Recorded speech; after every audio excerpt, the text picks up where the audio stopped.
Elnézést, ilyen szokatlan körülmények között. Sorry for under that extraordinary circumstance we have to had that meeting with you, but because of the pandemic this is the only way to see you at all and to communicate to you anyway.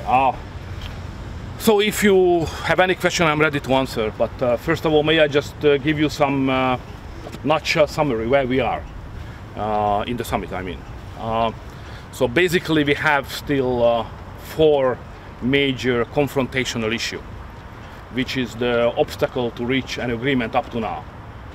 Only 4, which means that the Council and Charles Michel made a very good job to limit the number of still open questions. So when we have started it was, let's say, several dozen, but now it's only 4. So I think we have a good chance to make a deal.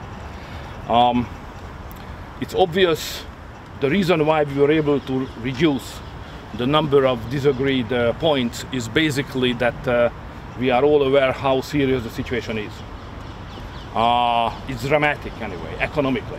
The pandemic is one thing, but we are speaking about the consequences of that on our economies. And it's worse than you think so. So the mood among us is rather pessimistic. But pessimistic is not a strong enough word to express how we see the future. So we see that big dangers are just approaching to the European economy. First, because the consequence of the first wave of the pandemic, and secondly, because of the second wave, which we all expect could come. So we are aware that we have to make a deal. So we are negotiating under the pressure that a deal is a must. We have already invested 2 days, and this is the 3rd day. And I think probably to make a deal on the still opening 4 questions request several more days. But we Hungarians are ready to stay. We manage our hotel for a week. So if we have to make a deal because of negotiating for a week, we are ready to stay. So we would not like to go home without having a solution for Europe. It's not about Hungary, because Hungary is just a small story in the big novel. It's just a small chapter. But the Hungary is relatively in a good shape, which does not mean that the future is not dangerous for us. But at this moment, relatively, we are in a better position in terms of pandemic and economic consequences and financial circumstances as well. But it's not about Hungary, it's about the European economy. Even Hungary is not part of the Eurozone, but if the Eurozone is in trouble, we will suffer. So therefore, we must have to make a deal, because of the unity is the only way to get out of this challenge of economy. So, probably we will see each other during the next week, several times. Anyway, but nothing is more important than to make a deal on the economic crisis. Vacation cannot be more important. Domestic political issues neither. Football probably, no, I'm just joking. Even football is not as important as to make a deal, So there is plenty of reason to stay if it is necessary. 4 questions. The first one is the overall size of this whole next generation package to handle properly the economic crisis. How big it should be. It's still open. The second is what should be the ratio inside this package of the grant and the loan. And there are some countries, basically the Dutch anyway, who would like to create a mechanism here which provide an influence to the Dutch to control the spending of the money basically by the South. So it's basically a dispute between the Dutch and the Italians. And what concerns Hungary, we are firmly standing on behalf of the Italians in this dispute. So the best way what we can do to give the money to those who are in need and help them to spend it as much and as soon as they can in order to stabilize their economy, instead of having complicated, bureaucratic, long disputes about programs whatsoever. So help them, because if you give something in the right time, you give twice. That's the Hungarian wisdom. So that's about grant and loan. For Hungary, may I just say, you know, we are not treated properly. But anyway, even we can live with that. Previously, when the whole negotiation has started, the difference between countries belonging to the same category as Hungary, like Portugal and Greece, the difference was humiliating. Humiliating. You know, the same size of the country, the same population, the same income level on purchasing power. Otherwise, it's even smaller in Hungary. It's 70, 71. And the difference was, you know, 19 billion and 10 billion and so on. So it was not just an absurd economically and mathematically, it was humiliating. Now we are still in the second rank anyway. It's a double standard, so we haven't got what the others will get. But okay, in order the unity and be together and make a deal, we are ready to accept it. It's not fair, but at least not humiliating. That's our position. Please don't forget that the Hungarians will get the money from the New Generation Fund, which is basically generated by a loan. It's a loan community. A size of money which is lower than we will pay back in the forthcoming 30 years. So in long term, this business is negative for us anyway. But we can live with that. Third point is rebates. Rebates is, you know, it's a privilege of the rich countries. And we would like to get rid of that. That was created by the British.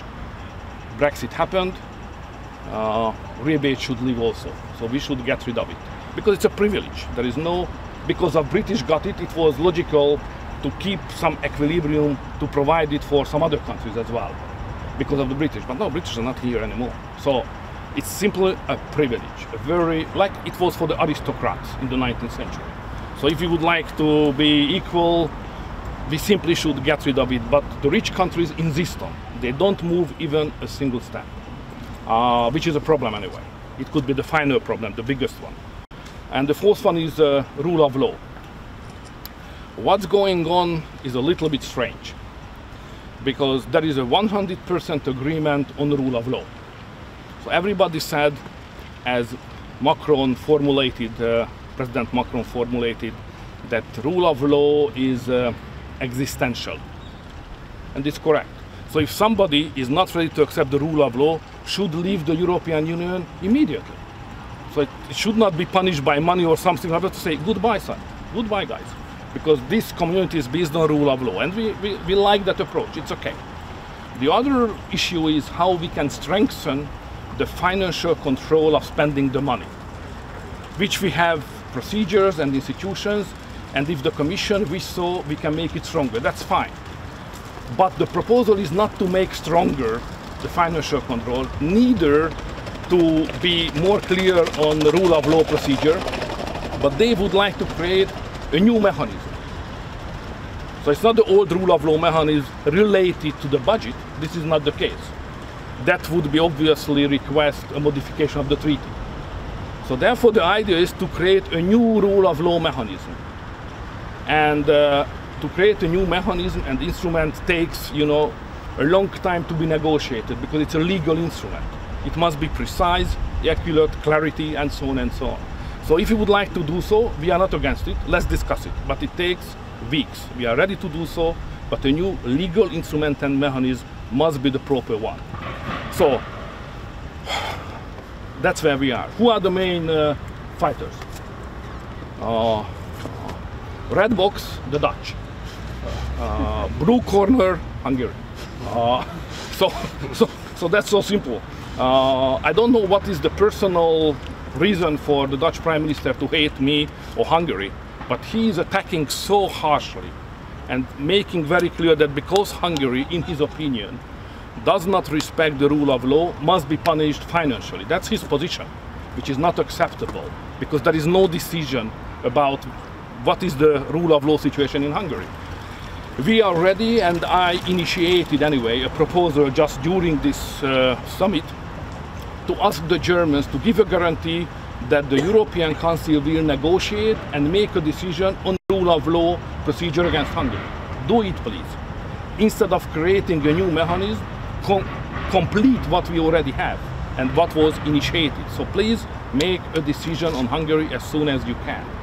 So the Dutch would like to punish Hungary, but the major problem is not the Prime Minister, because, you know, Prime Ministers can make a deal. It's not easy with him anyway, but theoretically it's not impossible. The problem are the parliaments, because the Dutch parliament has a resolution and the Hungarian parliament has a resolution which is diametrically opposing each other. So we have a dispute and tension, dispute is the proper expression probably, between the two governments and between the two parliaments. So we have to settle this issue somehow. So these are the main four issues. I made another proposal which was rejected, but I tried to, you know, put it back again. And this is about NGOs. Because the experience of mine that in the recent years, NGOs who play political role, obviously, not denying that fact, even they say that they would like to have an influence on the public opinion on political issues. So that kind of NGOs got a lot of money from the budget of the European Union, and then they came to the member states and attacked the governments. So the European Union financed critical, oppositional NGOs against the member states' government. I think it's not good. It's bad. We should not do that. So therefore, I made a proposal that the control and the regulation of that kind of activity, in financial terms as well, should be the same as it is relevant to the political parties at the European level here. So we need the same regulation in terms of financing political NGOs and European political parties. So, but it was rejected anyway. But I tried to push it through again. So these are the situation. Takes some time, but if everybody is ready to stay, we can make a deal. Kérdezzem meg miniszterelnök úr, hogy mondta, hogy az egyik javaslatát elutasították, a másikat. Mindent. Tehát azt, hogy adjanak egy világos garanciát, hogy Magyarországgal szemben lezárják a rule of law-t, meg lesz a döntés, mi elfogadjuk, csak legyen döntés. Ezt elutasították, az NGO-t elutasították, az új mechanizmus nyilvánvalóan amit javasoltak, összehozza a politikát, meg a gazdaságot, ez a parlament szerint sem fogadható el, és hogy a gazdagabbak ne kapjanak többet, mint a szegények, abban sokat javult a helyzet, de a rebate miatt még nem ez a helyzet, mert ezt a privilégiumot a gazdagok meg akarják tartani. Szóval ha azt kérdezi, hogy mit hajtottam eddig végre a parlamenti döntésből, csak ennyit. Hogyan látja, meddig tart a csúcstalálkozó, és melyek a legnagyobb vitáspontok magyar szempontból? So the question is not how long it will be, but the deal must be reached. That's my point. Whatever is the way, how long it is, which can lead us there. Were you willing to give Polish position regarding rule of law, and what was the outcome of the V4 meeting yesterday? For some reason, the Dutch Prime Minister hates the Polish less than the Hungarians. He's less anti-Polish than anti-Hungarian, so you are a lucky guy anyway. So here my position is not to explain the position of other countries, because I don't have authority to do so. I'm speaking on behalf exclusively Hungary. I'm not speaking on behalf of V4, because V4 is led by you, I mean Polish Prime Minister, so it's not my job. I'm speaking on behalf of Hungary, but yeah, the Polish are fighting well. May I summarize in that way? Prime Minister, given that you mentioned the role of the national parliaments and that you have a more comfortable majority in the Hungarian parliament than your Dutch colleague, how much room to maneuver you have on the rule of law? I have some. Can you mention any red lines? Well, you know, I think we cannot avoid to have a direct relation and direct discussion between the Dutch and the Hungarian parliament. That difference cannot be settled through the prime ministers. So the Dutch and the Hungarian parliament should find a way how they can consult and manage. That's the only way out.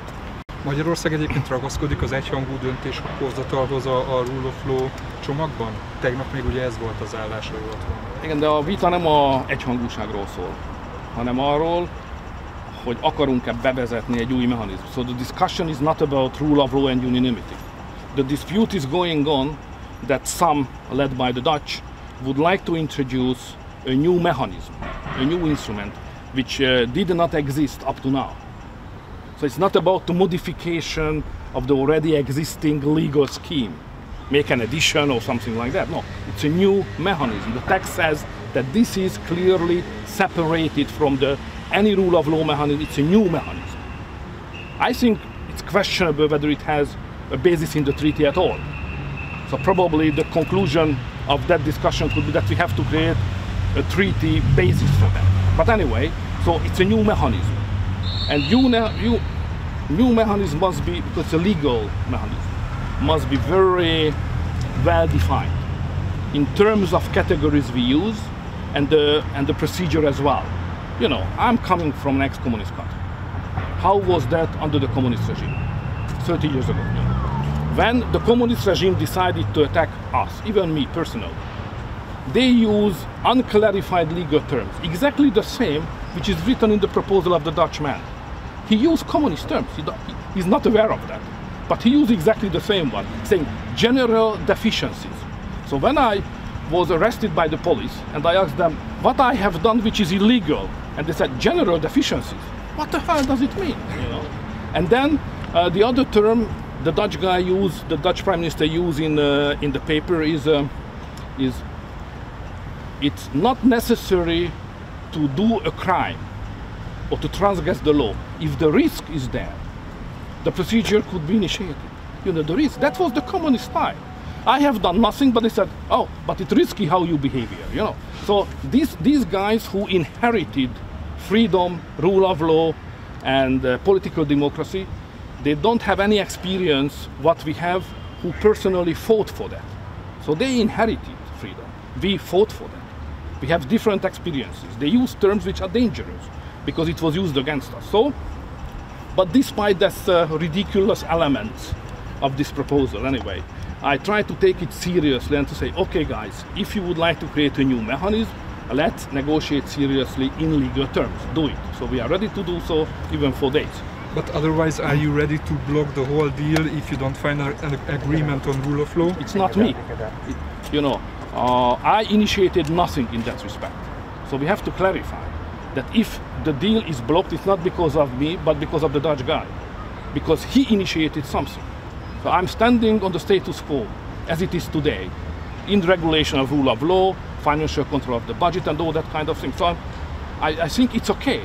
They would like to reach something which is not good quality enough in our understanding. So if there is a break, it's because of them, not because of me. So I don't like blame game, but the Dutch man is the real responsible man for whole mess we have. We have a bilateral meeting with him, maybe. Proposal, or is the same? It depends on taste. I'm ready anyway. Prime Minister, is it the same proposal that the Commission submitted, or the Dutch has altered it? Can you elaborate the difference, please? It's basically was introduced by Charles Michel, based on the Commission, I think so. But the man who represents the text, sociologically, may I say, politically, is the Dutch Prime Minister. He is the fighter. Charles Michel only introduced it and said that this is a possible suggestion for a compromise and so on. The Commission said we support it, and the Dutch Prime Minister represent and fight for it. The same, may I just underline, the same Italian-Dutch match also, you know, on grant and loan ratio, which is an Italian-Dutch. So the Dutch Prime Minister is the leader of this whole dispute today. Yesterday. So you can accept the proposition of Mr. Michel, but not the position of Mr. Rutte. The proposal, we said that we think that we don't need that kind of new mechanism. But if you would, that's our position, because what we have is okay. If you would like to create a new one, do it seriously. It cannot be managed, a new mechanism, in 5 sentences. Come on. It's a legal masterpiece, you know, a new mechanism, a new instrument. It does not work like that. So do it seriously. And I would like to underline, my point is that because rule of law is, how President Macron said, existential. If somebody is not ready to accept rule of law, should kick out of the community. Not to say that you should pay some money. No, this is not the case. Leave the community, because rule of law is the sense. You know, I'm coming from an ex-communist country again. So rule of law was the basis to fight against communist regime in name of the freedom. because, you know, the communist regime was based not on rule of law. And we said that we would like to have a Western European society based on the rule of law. So I'm a fighter for rule of law, because fight for freedom and fight for rule of law is the same thing in the Central European mind. So if somebody is not ready to accept it, please leave the community. It's a community of values as well. You still want to have a Western? You still want to have a Western society in Hungary? You just said. Because of the migration, now it's more complicated. The migration changed our understanding of the West, because we would not like to have multicultural, parallel societies based on migration and so on. So we don't have that approach. So now the difference between the western part of the continent and the eastern part is obvious because of the migration question and the consequences of that on the political thinking. But it's another issue. It's not part of the negotiation today. In this new mechanism, if it would be introduced, who would have the say if the rule of law is breached, in your opinion? Sorry? I'm sorry. If there is a new mechanism, if you would in the end agree on it, the big question is who decides on if there's a breach in rule of law. What do you think about that? That's the question. It's not my proposal, so the answer is not come to me. It goes to those who make the proposal. So up to now, the European Court made all the decisions. That was very simple. So because legal procedure must be concluded by legal decision. But now they would like to have a legal procedure concluded by a political decision made by politicians as we are. Okay, it's not my idea. I would not like to attack or defend that idea, but it's strange, you know. So it's not legal, it's political. You know, Eurova said clearly, what counts is not the text. What really counts is the context. You know, to somebody from the ex-communist country, you know, that was the communist argument. The legal text does not count, the context, you know. So we can't accept that kind of approach as a basis for a new instrument. Sorry, but I think I have to go back to my Dutch friend. Thank you very much.